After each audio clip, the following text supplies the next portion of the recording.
Welcome to the Hamsi Analytics Daily Market Commentary. I'm Pablo Navarro. Today is Friday 13, 2012. For the market internals, the New York Stock Exchange advanced decline differential closed at 1,953. Nasdaq advanced decline differential closed at 1,153. There were 35 new 52-week highs for the S&P 500 and 4 new 52-week lows for the S&P 500. For the volatility, there were 370,000 contracts traded today and almost 40 million in total premiums paid. For the dollar-weighted put-call ratio in July, we saw a very bullish reading again of 10.4, with 49% of the total premiums paid. On August, we saw a bullish reading of 0.9, with 25% of the total premiums paid. And on September, we saw a 1.7 reading with 15% of the total premiums paid, again a bullish reading. Here we have the SPX chart daily. You can see we have a good upside day, 1.6% higher for the day, taking out pretty much the highs that we had made here. We broke 0.6 to the upside. We also broke this trend line that we had here to the upside. We're now at the 1356 level. We're gonna have to come in here and break this 1377 level, also the positive 2 sigma. That's the next level we're watching to the upside on the SPX. On the downside, we're still watching this trend line again, and the 0.6, which is at 1345 here. On the CIs, you can see here, CI is starting to turn to the upside, maybe trying to go and turn the market around. You can see it here also as it tried to went lower, but again now going higher. Now we're gonna look at the weekly chart. Here you can see on the weekly chart finishing almost at 0.6 right now. 0.6 is at 1359. We are at 1356, a good hammer here.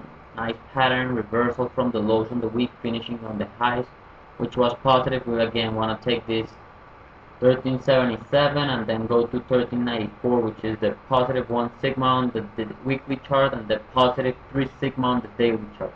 Above that, we're gonna go and test the highs of the year. Maybe go to 1430, but again, we need to take those two first levels out. On the downside for the market, if we were to bounce lower from the 0.6 line and come down, we're looking at the 1324, and below that, going to test the 200-day moving average at 1304. On CIs, we're starting to turn around, maybe going a little flat here. Looks like some consolidation, but again, the trend is going higher here from the low to the high, which is good. Now we're gonna look at GLD. Here we have the GLD chart. We're gonna start with the daily. You can see here we had a good day, 1% higher, but we're failing to break and close above the 0.6 line. 154.14 was the close. We need to break that 0.6 line and close higher. Again, looks like we're making lower highs since all this chart basically. You can see here lower highs throughout the chart. On the lows, we're always testing almost this 149 level. We were coming here, but the news make the gold gap higher, and here we just finished up before. So we're gonna see if we're gonna close this consolidation pattern that we're basically in, pretty tight range from 158, 155 to 150, $5 range. Maybe finish this consolidation and either go and break this 158 level or 160, or come and test the 150 and break lower to the 148, 145 after. Those are the levels we're watching here. Some consolidation in gold right now. We're gonna see more of that here on the weekly chart. You can see how volatility is compressing. See, Sigma channels are closing. You can see here both of them closing, or here the width of the Sigma channel here collapsing. On the weekly chart, we have a hammer, which is good, positive for gold off the lows of the week, which was interesting, but again failing at 0.6. We're not even close to 0.6 right now at 158.19. This is the level we need to break to the upside. There has been like 18 weeks that we have not break 0.6 to the upside and close above it. So we're watching 158.20 to the upside and then 149 and break down to the 145 level. Another interesting chart on gold we're gonna see here. We have this 150 week moving average being excellent support here on gold. We've tested now 5 consecutive times, and none of the times we have been able either to break the line. Right now the range is starting to close here. We're having some type of triangle here.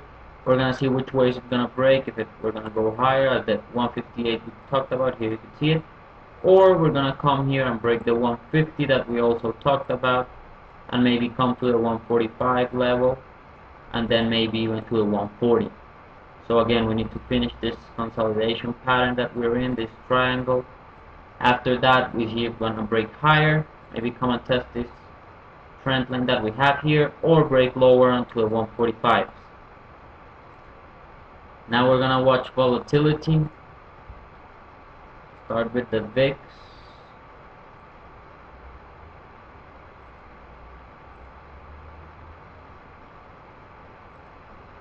Here we have the weekly chart for the VIX. Again, we are not able to cross the 0.6 line and close above it on the weekly chart. You can see here we tried, we failed, and right now it's looking like we're making this type of pattern. Maybe come and test here the lows that we've made here at the beginning of at the end of last year, beginning of this year. So right now we're looking at 15 level on the VIX, or breaking the 18 and 20 level and going even higher here. On the number of 52-week highs and 52-week lows, you could see we had a good number. 35 new 52-week highs today and 4 new 52-week lows, pretty good. Here we have, of course, a good update today, but on the weekly chart, for this we have 35 on 4, which is good. You could see the tail on the lows, which is positive, and finishing at the highs on the 52-week highs.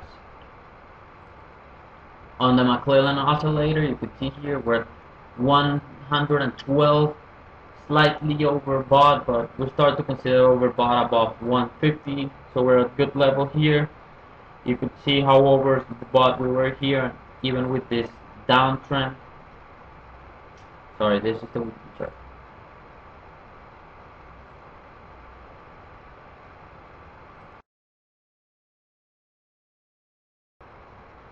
We have a special offer by TradeStation. Get your Hamsig Analytics proprietary indicator paid by TradeStation. Contact Active Traders office in Chicago, Peter Albino, at the number listed below. Have a great weekend. I will talk to you Monday.